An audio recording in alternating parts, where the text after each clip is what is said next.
This week on Christian World News, journey with us to one of the oldest Christian countries in the world. I come from a very ancient, perhaps one of the most ancient cultures in the world. 6,000 miles from the shores of America, the tiny nation of Georgia fights to preserve its Christian past, present, and future.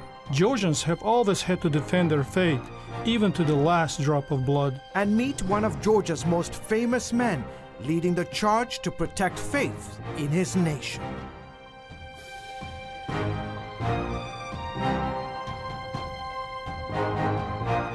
Hello everyone, welcome to this week's edition of Christian World News.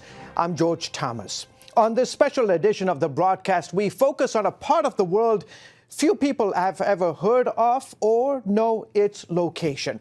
I traveled some 6,000 miles to the tiny nation of Georgia. No, I am not talking about the state here in the U.S., but an ancient land where culture, tradition, and faith in Jesus Christ run deep.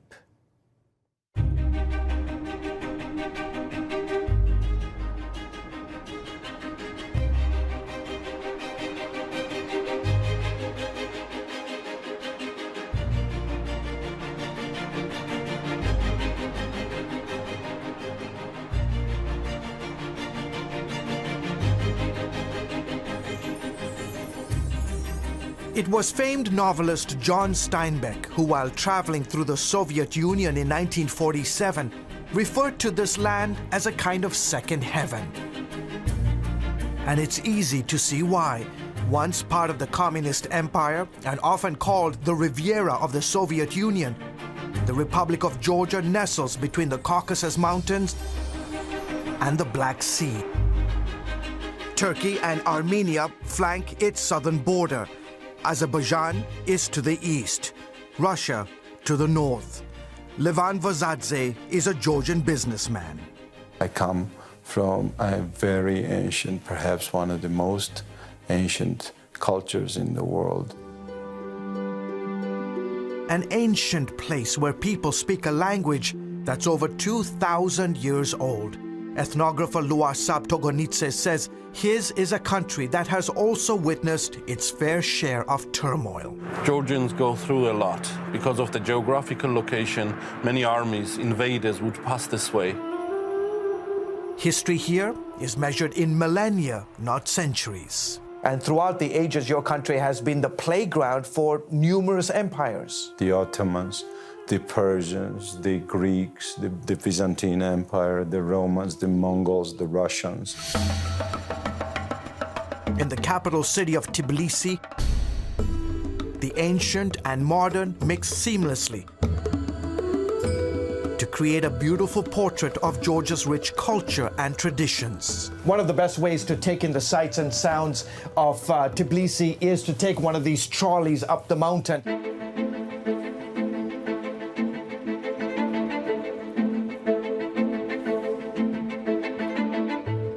In filming these scenes of Tbilisi and stunning countryside landscapes, Georgian cameraman Georgi Shamazana said it best. Every time I travel in different regions of my country, I feel like I'm traveling through thousands of years of history. Georgians are legendary for their hospitality. They believe guests come from God and as such are treated with honor. Their food is simply out of this world. For example, you have this amazing dish, it's called khinkali, and the all-famous hachapuri. Friendship is highly valued in this society, and family is paramount. But if there is one thing many Georgians cherish most, it is their faith. Vasadze says Christianity, above all else, has protected and preserved his nation. The reason Georgia remained what it is, because our nation has a profound feeling of responsibility to holding on to the eternal features of our national character, which by all means are rooted in the Christian culture. Georgia is one of the oldest Christian countries in the world. Its Christian heritage can be traced here to the small town of Mshketa. It was around 326 AD when a woman evangelist named Nino started preaching the gospel here. And where these two rivers meet, two main rivers of Georgia, there was a big baptism. And it's considered to be second Jerusalem. For Georgians, it's a holy place. Christianity spread to the rest of the country and in about 10 years became the state religion. 5 crosses symbolizing Christianity's influence adorn the Georgia national flag. Dating back to the 4th century, the church has played a significant role in the society. In fact, about 80% of Georgians say they belong to the Orthodox Church. Georgians have always had to defend their faith, even to the last drop of blood. Iona Gamrakeli is a prominent leader in the Georgian Orthodox Church. He says over the centuries, many Christians became martyrs for refusing to renounce their faith. In 1226 alone, Muslim invaders beheaded more than 100,000 Georgian Christians. There have been numerous attempts by invading armies to force us to give up our faith, but we never back down. Ellen Kavlelashvili is curator at Georgia's National Museum. She has in her collection priceless manuscripts, rare Bibles, and other historical artifacts documenting Georgia's Christian heritage. Today, the role of Christianity is even more significant as we face new challenges. Kavlelashvili believes her country today stands at a crossroads, with the countries of Central Asia, Russia, Europe, and the Middle East all vying for cultural and religious influence. She says tiny Georgia must once again stand to protect her heritage. I hope Georgia's example of unconditional love and dedication to faith are a testimony to all mankind. People should realize that the absence of faith is disastrous for a nation. Christianity is how we survived in the past, and it's how we will survive in the future.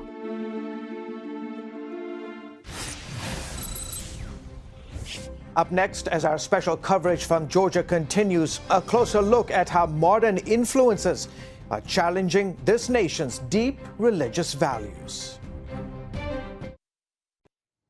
And welcome back to the broadcast. The Republic of Georgia is one of the oldest Christian countries in the world. For centuries, numerous empires have tried to eliminate Christianity there. Now, Georgia faces a new challenge to its values and its faith, this time from the United States and Europe. 25 years after the collapse of the Soviet Union, Georgia's Prime Minister says forging ties with the West is in his country's best interest. There is a very clear will of Georgian people and population to be pro-Western, to be pro-European. The tiny nation of Georgia lies between Russia and Turkey. While the majority here favor closer ties, we are not saying we are against West. I always say I'm a big enthusiast of selective Westernization of Georgia. Many like Lovan Vazadze insist the opening must not happen at the expense of Georgia's faith and family values. We'll take all the productive, progressive things from you, but we'll throw in garbage all the nonsense. And unfortunately, in this particular case, this means your current pseudo-moral standards need to stay outside of Georgia. Vazadze is a prominent Georgian businessman and pro-family advocate. The pseudo-moral standards he refers to are efforts by the US and EU to force Georgia into accepting homosexual practices and same-sex marriage as societal norms. If you think indecent, radically sexual behavior is what you want to do, that's your choice. But if I think that this is an embarrassing sin, I want to remain in a society which is allowed to say that. Much to his dismay, the Georgian parliament, under pressure from the European Union and with help from international pro-gay groups, passed a controversial law in 2014 making it illegal to discriminate against people on the basis of their sexual orientation. Vazadze says the decision amounted to the legalization of homosexuality in Georgia. You say this law is part of an international agenda. What is that agenda? To destroy a family. I believe the front line of this war is in every living room and in every bedroom where your wife and my wife, our children, sleep. The front line is now spreading to Georgian classrooms, with children as young as 8 being taught gender theory. To somehow alter and change. Tinatin Khorbaladze is director of a pro-family organization. She says the aim is simple yet alarming. To change the thinking of the children, to be open and to accept the things that still my generation and elder generation consider to be not really acceptable. Georgia is deeply conservative. More than 80% of the population here say they belong to the Orthodox Church, and polls show a majority side with the Church in opposing anything other than traditional heterosexual relationships. We feel the responsibility for the future of this country, for the future of our children and next generation. But not everyone agrees with the Church's stance on marriage. Some human rights groups have labeled this country one of the most homophobic nations in the world. Are you afraid for your life? As for me personally, yes, because my life is in danger in Georgia, and not just because of my sexual orientation, but because of my professional activities as well. Georgi Tatashvili is transgender. He rarely gives interviews, but agreed to meet with CBN News at an undisclosed location in the capital. He is a lawyer for the LGBT community and says he has paid a price for it. They've arrested you, they've beaten you. Yes, many times I was beaten by policemen, ordinary citizens, and in general from many people.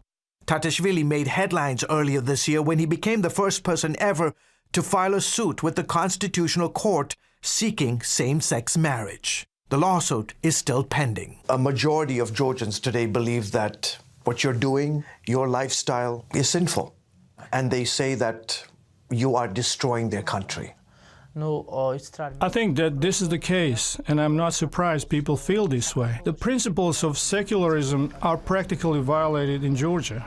The Orthodox Church puts so much pressure on the society to make sure Georgian human rights are not extended to include LGBT people.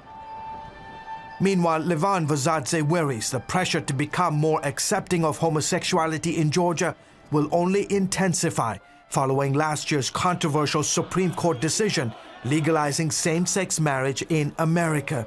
He bemoans the fact that since the ruling, many in America are too afraid to speak out against homosexuality. You can no longer freely express your opinion about what's shameful and what is disgraceful, and you are crucified for that. The whole concept of sin is being abolished. Where is it? The metamorphosis in English language is staggering. I studied it since I was a child, and I remember that shame meant shame. In modern English, when someone says it's a shame, he or she means it's a pity. So we see a gutting of the concept of shame. Vazadze is praying Georgia never reaches that point. He's urging his fellow countrymen to be bold in proclaiming the truth in love. Is it your opinion that the church in Georgia, Christians in Georgia like yourself, are in the end going to determine the future of your country? What else? Of course. That's it. Nothing else. As our special coverage continues, meet the most trusted man in Georgia who is fighting to keep faith alive.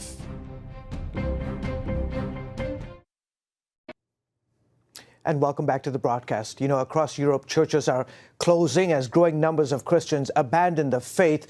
But in the nation of Georgia, the opposite is happening. Thanks to the efforts of one man, Christianity there is not only alive, it's thriving.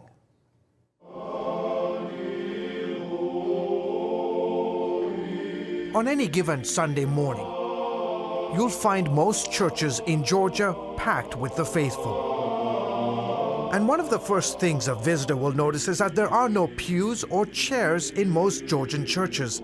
That's because, unlike typical church meetings, Christians here stand during their services. We say that Orthodox are like candles because they stand before God in churches.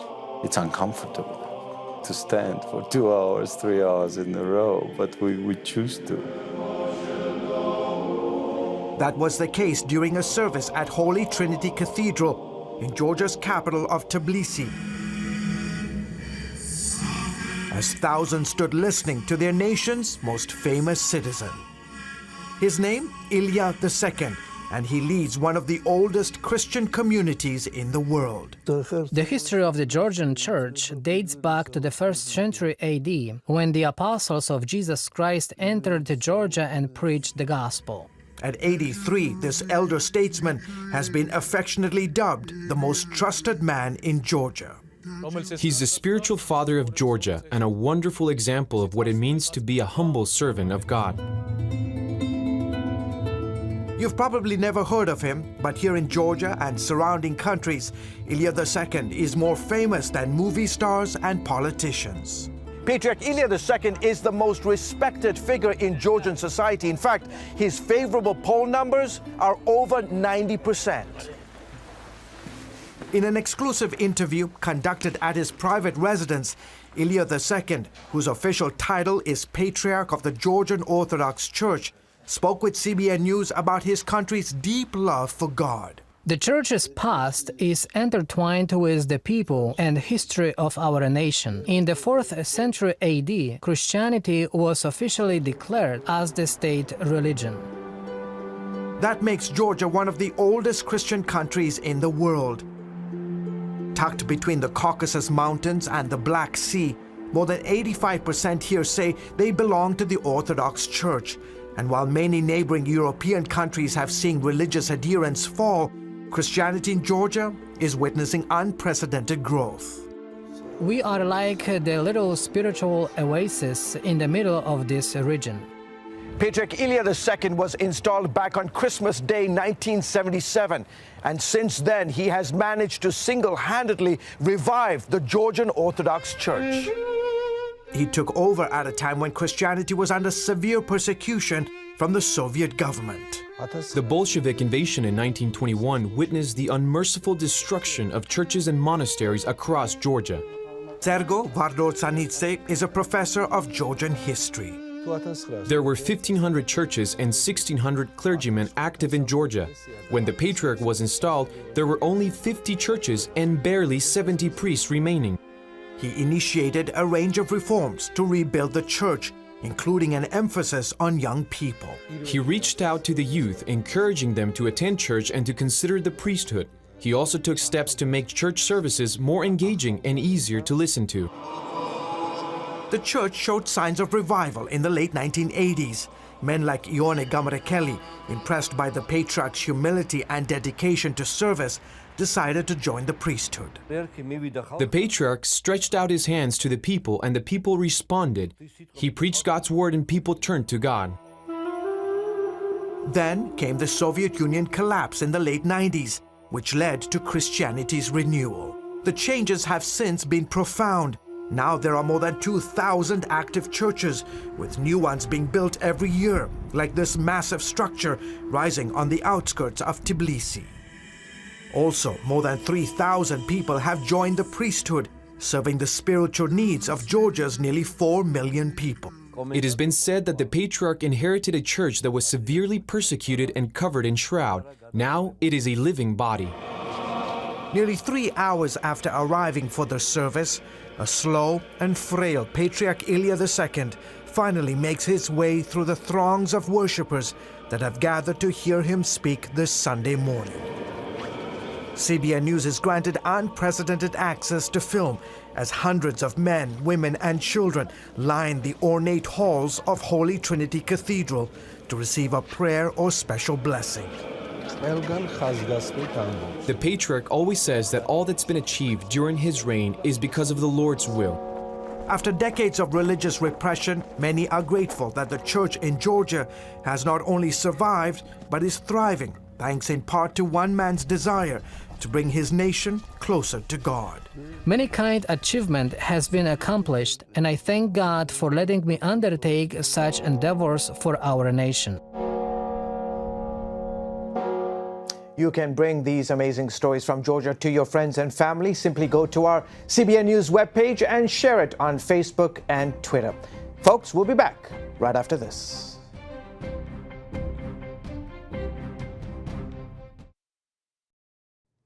Well, folks, that is it for this special edition of Christian World News. As always, you can find more of our exclusive coverage of God at work around the world at cbnnews.com.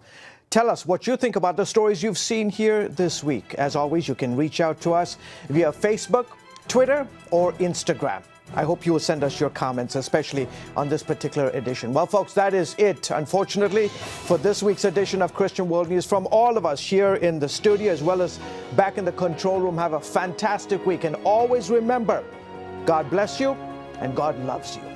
Have a great week, guys.